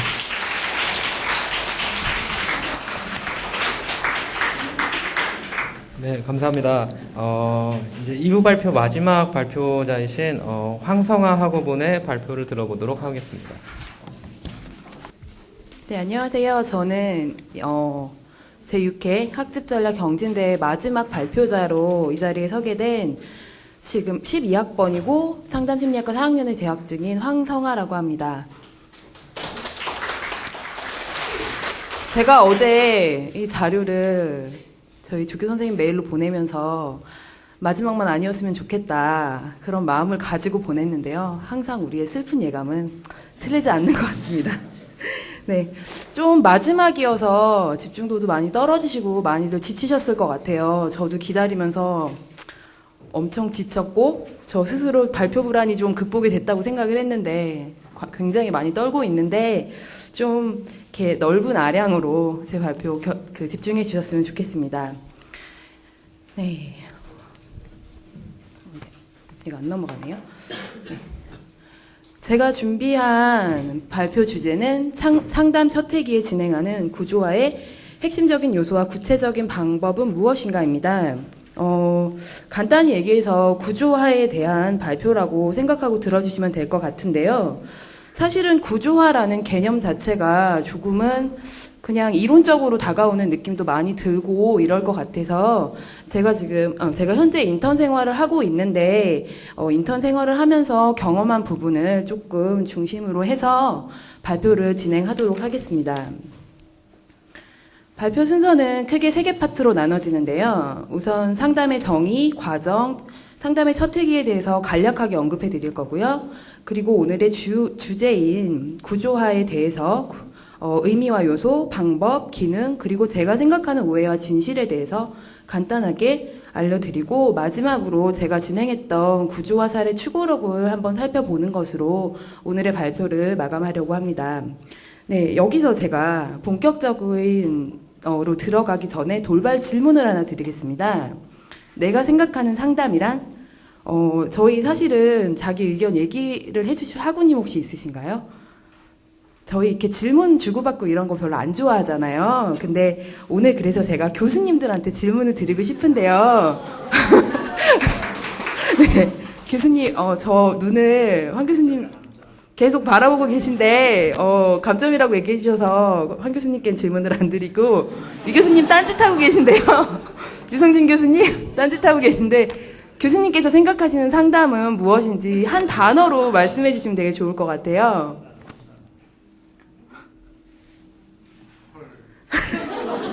네, 저희의 마음을 조금 교수님들이 헤아려 주셨으면 하는 마음에서 교수님들한테 질문을 드려봤고요. 제가 여기 계신 분들 중에는 분명 상담에 대한 정의를 스스로 내리고 계신 분도 있을 것이고 그렇지 않은 분도 있으실 거라고 생각이 듭니다. 제가 생각하는 상담이란 상호작용이라고 생각을 합니다. 이 생각을 좀 가지고 계시면, 그러니까 본인이 생각하는 상담의 정의를 스스로 가지고 계시면 상담을 좀 진행을 해 나가는 과정에서 이렇게 막 교차하게 빠지거나 좀 소위 말하는 멘붕에 빠지는 상태에서 조금 쉽게 건져 올려져 있지 않을까, 그럴 수 있지 않을까라는 생각에서 이 질문을 드려봤고요. 상담의 정의입니다. 저희 과에 들어오면 많은 과목을 통해서 상담이 무엇인지에 대해서 배우게 되는데요. 여러 학자분들의 견해를 많이 접해왔는데 지금 여기 상담의 견해는 이장호 선생님께서 말씀해 주신 견해 내용입니다. 이 내용은 상담심리 기초 과목에 황 교수님 과목에 나와 있는 교환에 나와 있는 내용을 그대로 넣었고요.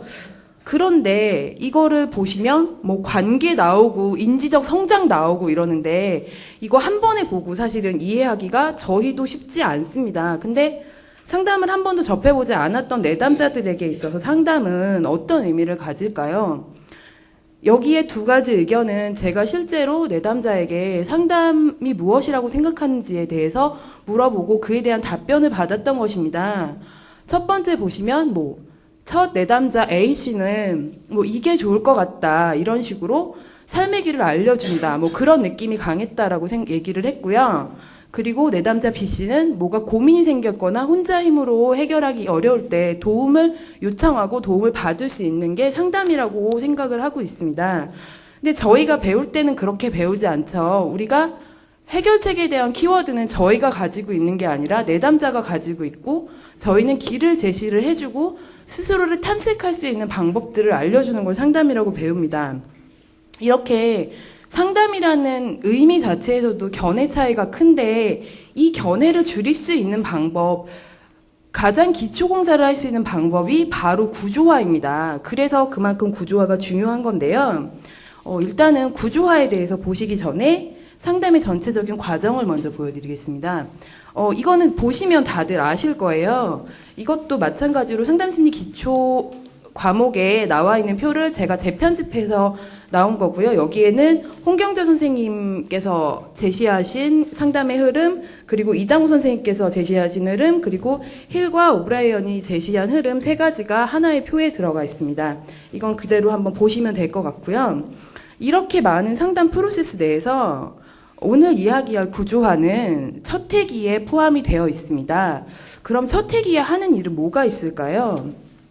첫 번째, 접수 면접자의 진단과 평가에 대한 확인, 상담자의 진단과 평가, 가정의 검토와 확인, 구조화, 상담 기간에 대한 계획, 상담에서 다룰 문제를 치료 목적에서 다시 듣는다, 계약적인 절차. 이 내용은 김기현 선생님이 쓰신 카운슬링의 실체라는 책에서 발췌를 했고요. 상담 첫 회기에 해야 되는 일들 정말 많습니다. 한 회기 여러분 아시죠? 50분이에요. 50분 동안 이걸 1회기에 다 해야 된다고 생각을 하면 정말 초심 상담자 입장에서는 이 중에 뭘 해야 되지? 다 빼먹으면 안 되는데 이런 압박감 때문에 상담이 정말 1회기 상담을 말아먹는 경우가 굉장히 많은데요. 이 중에서도 저희가 가장 중요하다고 생각하고 들어가는 건 상담의 목표. 치료 목적에서 다시 듣고 상담의 목표를 정해야 돼. 그래서 사실은 구조화에 대해서는 좀 소홀한 경향이 없지 않아 있었습니다. 구조화에 대해서 살펴보겠습니다. 본격적으로 구조화 부분인데요. 무엇으로 구성되어 있는지 의미하고 간단하게 알려드리겠습니다. 구조화, 영문으로는 스트럭처링이라고 하는데요. 스트럭처가 구조, 틀이고 상담의 틀을 마련하는 부분이라고 이제 볼 수 있는데 사실은 저한테는 스트럭처링이라는 영문보다는 오리엔테이션이라는 의미가 더 와닿았습니다. 상담이 무엇인지 내담자에게 알려주고 설명해주는 그런 기법, 그런 과정을 구조화라고 하는 게 더 맞지 않나? 저한테는 약간 그렇게 재정의가 되었고요. 구조화에 포함된 요소는 여기 제가 지금 한 10가지 정도를 제시를 해드렸는데 사실은 여기서 추가적으로 다른 내용들이 더 추가가 되기도 하고 이걸 1회기에 전부 다 하실 수는 없습니다. 하셔도 되지만 그러기에는 우리가 1회기에 해야 할 일이 너무 많으니까요. 그래서 저 같은 경우에는 이제 필요한 부분, 꼭 필요한 부분에 대해서 1회기에 구조화를 진행을 하고 이후에 추가적으로 구조가 필요할 때는 이제 한 가지, 두 가지 항목에 대해서 추가적으로 구조화를 진행을 하고 있습니다. 그리고 이제 이 이외에도 별도로 내담자가 생각하는 상담이 어떤 내용인지에 대해서도 저는 1회기 좀 확인을 하고 작업을 진행을 하는 편입니다. 네, 다음은 구조화의 방법입니다.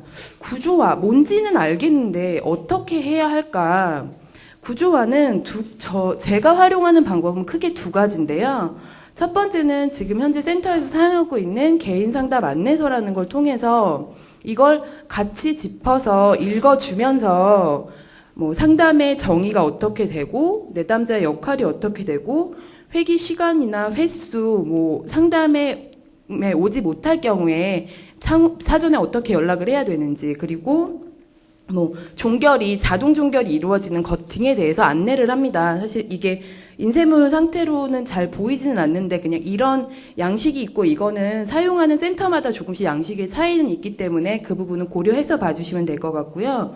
그리고 제가 사용하는 방법 중에 하나는 구조화할 내용을 조그만 포스트잇에 키워드로 정리하는 것입니다. 전 저렇게 정리해서 파일, 이렇게 메모하는 파일을 들고 들어갈 때 그 파일 위에 올려놓고 하나씩 지워가면서 구조화한 내용은 지우고 하는 형식으로 진행을 하는데요.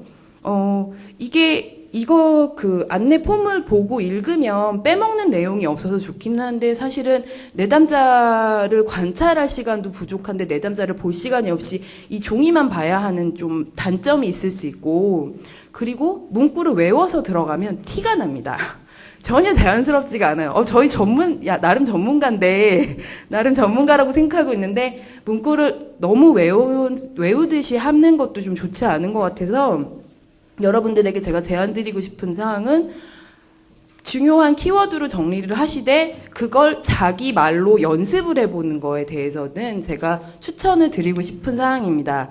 사전에 미리, 원고를 써놓지 않고 그 키워드를 보고 내 언어로 그게 전문적인 언어가 섞이는 게 아니라 내담자가 이해할 수 있는 가장 쉬운 내담자의 언어로 같이 풀듯이 사전에 미리 몇 번의 연습을 해보면 조금 떨리는 걸 방지할 수 있습니다. 저희 오늘 발표하신 선생님들 중에 분명 집에서 예행 연습하신 분들이 있으실 텐데 예행 연습을 몇 번 했는지 하고 안 하고의 차이는 크기 때문에 비단 구조화뿐만이 아니라 접수 면접이나 이런 약간 구조적인 상담이 진행되는 회기 내에서는 꼭 내가 전달해야 되는 정보에 대해서는 사전에 정리를 하고 연습을 해보시는 것도 여러분이 나중에 상담을 진행하시게 될 때 많은 도움을 받으실 수 있을 거라고 생각을 합니다. 네, 다음 보실 내용은 구조화의 기능입니다. 구조화의 기능 첫 번째, 내담자가 가지고 있는 상담에 대한 인식을 바로잡기 위해서입니다.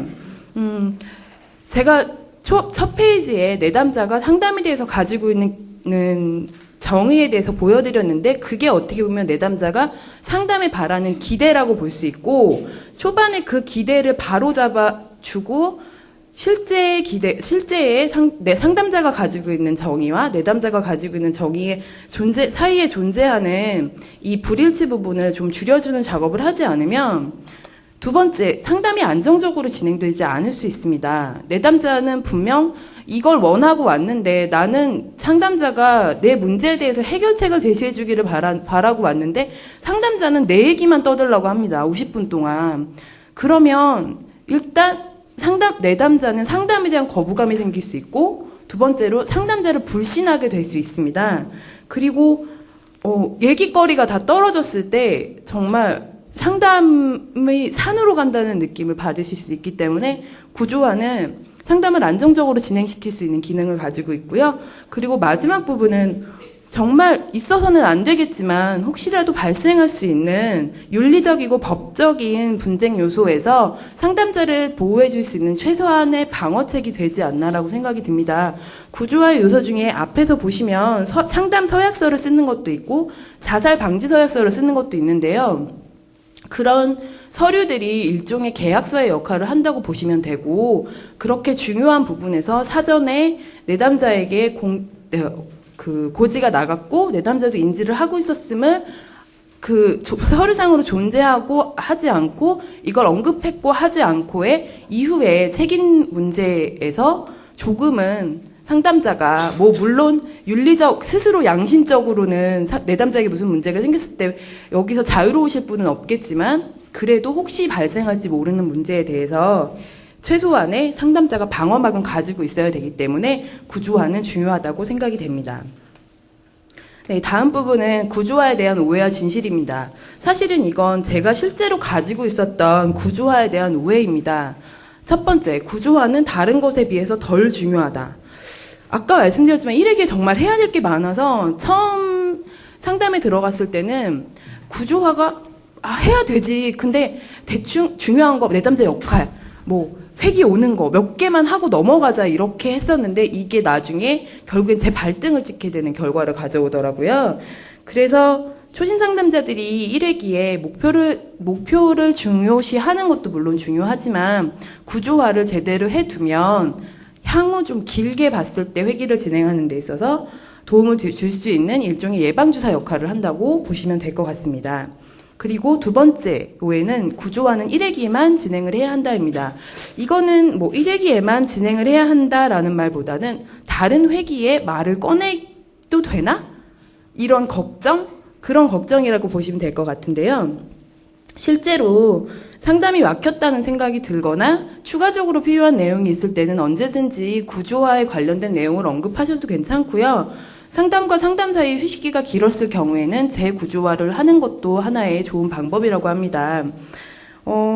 저 같은 경우에도 회기가 진행되는 중간에 이 시간은 온전히 내담자의 시간이고 이 시간 동안은 얼마든지 본인이 원하는 얘기를 해도 된다라는 의미를 담은 표현을 통해서 내담자가 실제로 본인이 얘기하는 거에 대해서 좀 격려를 받고 더 이렇게 신이 나서 얘기를 하는 경험을 좀 몇 번 한 적이 있어서 굳이 구조화를 1회기에만 진행해야 한다는 압박감은 좀 벗을 수 있었던 것 같습니다. 다음 사실은 가장 두려운 부분인데요.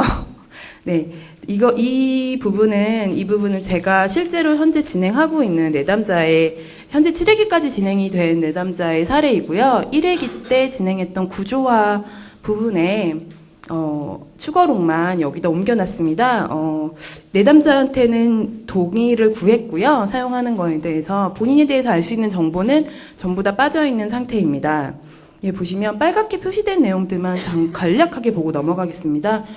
회기수가 몇 회기, 그러니까 상담이 어떻게 진행되는지, 그리고 종결이 어떻게 진행되면 일주일에 한 번씩 뭐 언제 만나는지에서 다시 한번 확인하는 작업을 했고요.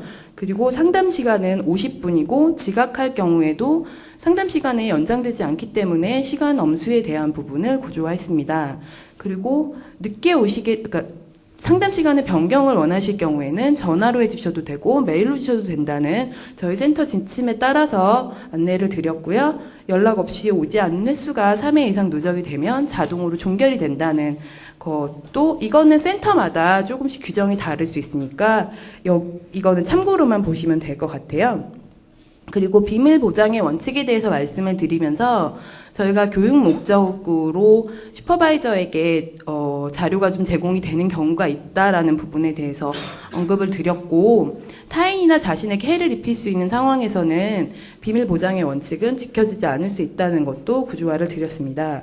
그리고 저희 외부에서 마주치게 되었을 때 어떻게 내담자의 반응에 따라서 상담자가 그 레벨에 맞춰서 뭐 가볍게 목례를 한다거나 그냥 모르는 척 지나가는 식으로 할 수 있다는 것도 말씀을 드렸는데요. 여기 제가 좀 얼버무려 놓은 상담자 내담자 관계 이외의 관계를 갖는 것은 좋지가 않아서 점점점 하고 끝냈는데 이중 관계라는 표현이 내담자가 이해할 수 있을까라는 생각도 좀 들었었고 그래서 그냥 상담자와 내담자는 상담실 이외에서 별도의 친밀감을 갖는 건 좋지 않다는 것을 잠깐 아실 수 있게 말씀을 드렸습니다.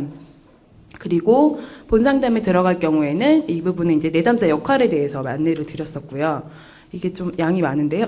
네. 그리고 상담실이라는 공간의 기능에 대해서 잠깐 말씀을 드렸었어요. 외부하고 좀 독립되어 있는 공간이기 때문에 이 공간 안에서는 어떤 이야기를 해도 어떤 행동을 해도 안전하다라고 좀 제 딴에는 상담에 대한 안정감을 제공을 하는 말을 해드렸고 마지막 부분에서 원하시는 얘기를 하시고 이 시간은 내담자의 시간이지만 저희가 해결책을 제시해드리지는 않는다. 대신에 그 해결책을 찾으실 때까지 저희가 옆에 있어드리기는 한다라는 말로 상담자 역할이나 내담자가 가지고 있는 기대에 약간의 이제 제재의 선을 그어주는 것으로 이때의 구조화는 마감을 했습니다. 네, 마지막으로 나와 있는 페이지는 목차에는 나와 있진 않은데 제가 종결을 하고 최근에 추수회기를 했던 내담자와 상담에 대해서 다시 한번 어떻게 생각하는지에 대해서 질문을 했던 부분이고 이거는 그냥 읽어보셔도 괜찮으실 것 같아요. 마지막에 제가 뭐 처음에는 나한테 뭔가를 가르쳐주는 곳이라고 생각하고 왔다가 이제는 내가 가는 길을 제시해주고 이끌어주기도 하지만 어쨌든까지만 말을 했는데 그 다음에 내담자가 바로 말을 받아서 스스로 이렇게 개척할 수 있게 해준 것 같아서 그 느낌이 참 좋았다라고 얘기를 해주셔서 본인의 자기 효능감도 좀 높아졌지만 이 회기를 통해서 저의 자기 효능감도 굉장히 높아지지 않았나라는 생각이 듭니다. 실제적으로 제가 뭐 이렇게 학습 전략에 대해서는 크게 말씀을 못 드린 것 같아서 근데 중요한 건 구조화가 얼마나 중요한지 지금 상담을 경험해 보시지 않은 선생님들이 좀 아셨으면 하는 의미에서 저희가 실질적으로 배우는 거랑 차이는 물론 있을 수 있겠지만 제 경험적인 요소를 좀 많이 넣어서 설명을 드렸고요. 구조화란 결국 내담자와 상담자가 가지고 있는 인식의 차이를 극복하고 내담자의 기대를 조정해서 상담을 안정적으로 이끌어가는 하나의 방법이 아닌가라는 생각을 하게 되었습니다. 예, 마지막에 그냥 너무 심심할 것 같아서 어느 누구도 과거로 돌아가서 새롭게 시작할 수는 없지만 지금부터 시작해서 새로운 결말을 맺을 수는 있다라는 말로 마지막 마무리를 짓겠습니다. 네, 감사합니다.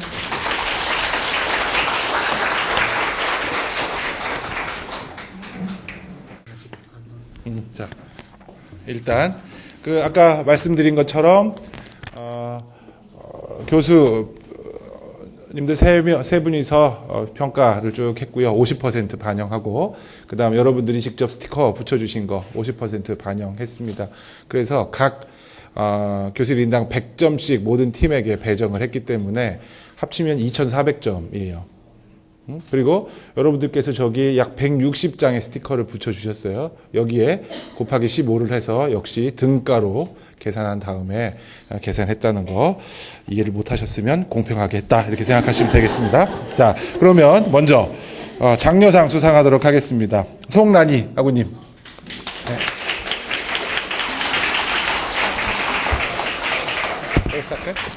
자, 당장 장려상 송란희 제6회 학습전략 경진대회에서 효과적인 학습 전략 및 체계적인 학습 내용을 발표하여 유익한 정보와 참신한 자극을 제공하였기에 그 공로를 높이 평가하여 상장을 수여합니다. 2015년 11월 7일 한양사이버대학교 상담심리학과장 축하드립니다. 자, 제가 분명히 상금을 제공한다고 말씀드렸는데 투명한 재정 운영을 위해서 상금은 현찰로 제공하지 않고 계좌로 직접 전송해 드리도록 하겠습니다. 그래서 장려상 상금은 1인당 10만 원씩, 팀당 10만 원씩입니다. 네. 그다음에 네, 팀. 자, 팀으로 참석하신 우리 장은지 아구님, 문지영 아구님.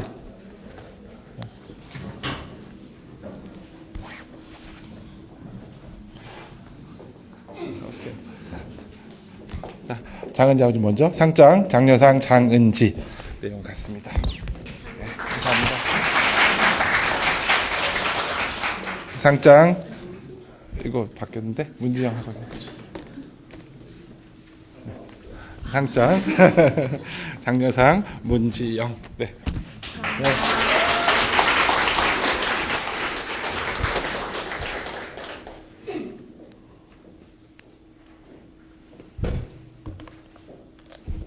예, 이번에도 장려상입니다. 이윤주 아구님.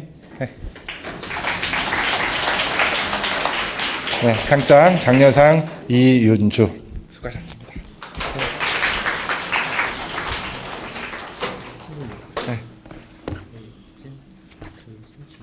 네, 마지막 장려상 역시 이번에도 팀입니다. 고혜진 아구님, 지연배 아구님. 얼굴을 본 적이 없어요, 저는. 자. 상장 장려상 고예진 이가 대형 같습니다. 네, 수고하셨습니다. 상장 장려상 지현배. 네, 수고하셨습니다.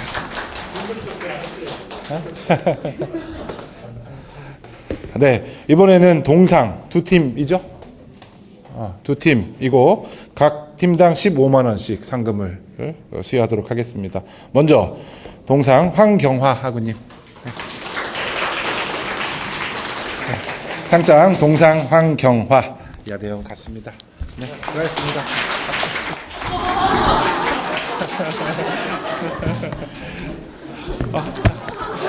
아니, 악수. 자, 이번에도 또 동상입니다. 황성아 학우님. 네, 상장 동상 황성아. 네, 맞습니다.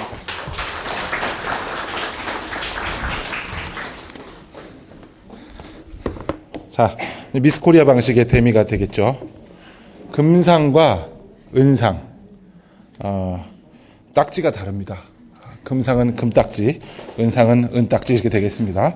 그러면 금상 호명하겠습니다. 문지선 아버님. 네.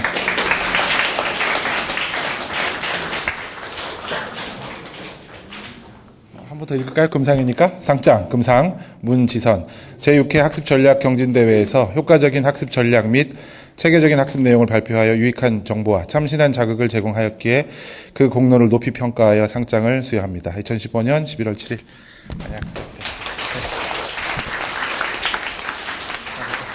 그리고 우리 은상을 수상하시는 오승호 학우님. 네.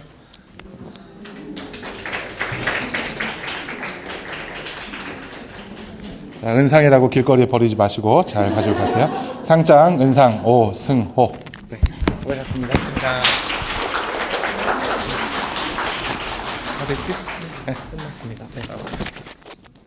네, 이상으로 시상을 마치도록 하겠습니다. 일단 그